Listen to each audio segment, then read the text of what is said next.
Appellate Division, unpublished, Allen versus Allen. 10 years of post-divorce litigation for these people.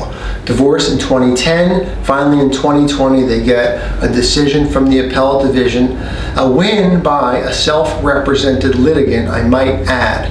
Essentially, 3 issues. 1, reimbursement for private school education. 2, reimbursement for mortgage payments made by one spouse when the other spouse was supposed to be making them, but that person went bankrupt, and allocating or characterizing support as child support versus alimony. Easy one first.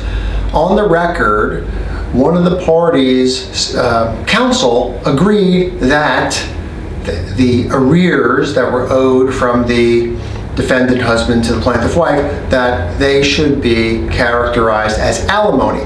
The impact is, at the time that the arrears accrued, alimony was taxable to the recipient. On appeal, she argues that it should have been child support. Too bad. If your lawyer agrees arrears are alimony under the taxable regime no longer in place, you're stuck with a taxable arrears and potential tax consequences.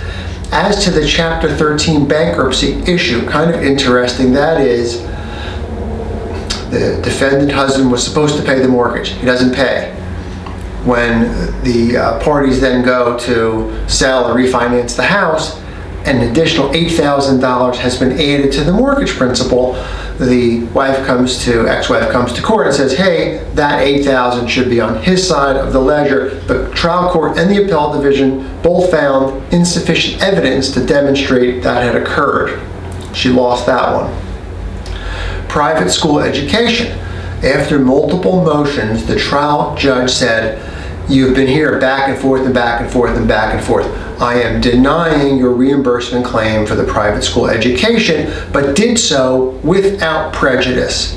When the plaintiff wife, mother, brought that application back again with different proofs, trial court said, I've had enough of it, I'm not dealing with it, I've already ruled on it.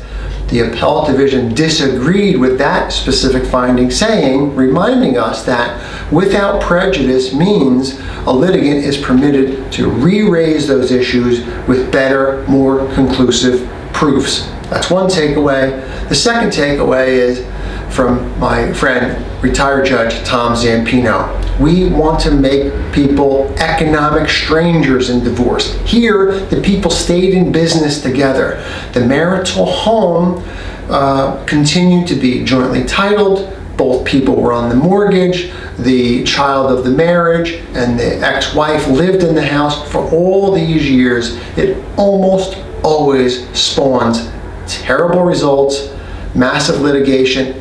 These parties are an example of that. Try to break apart when you break apart.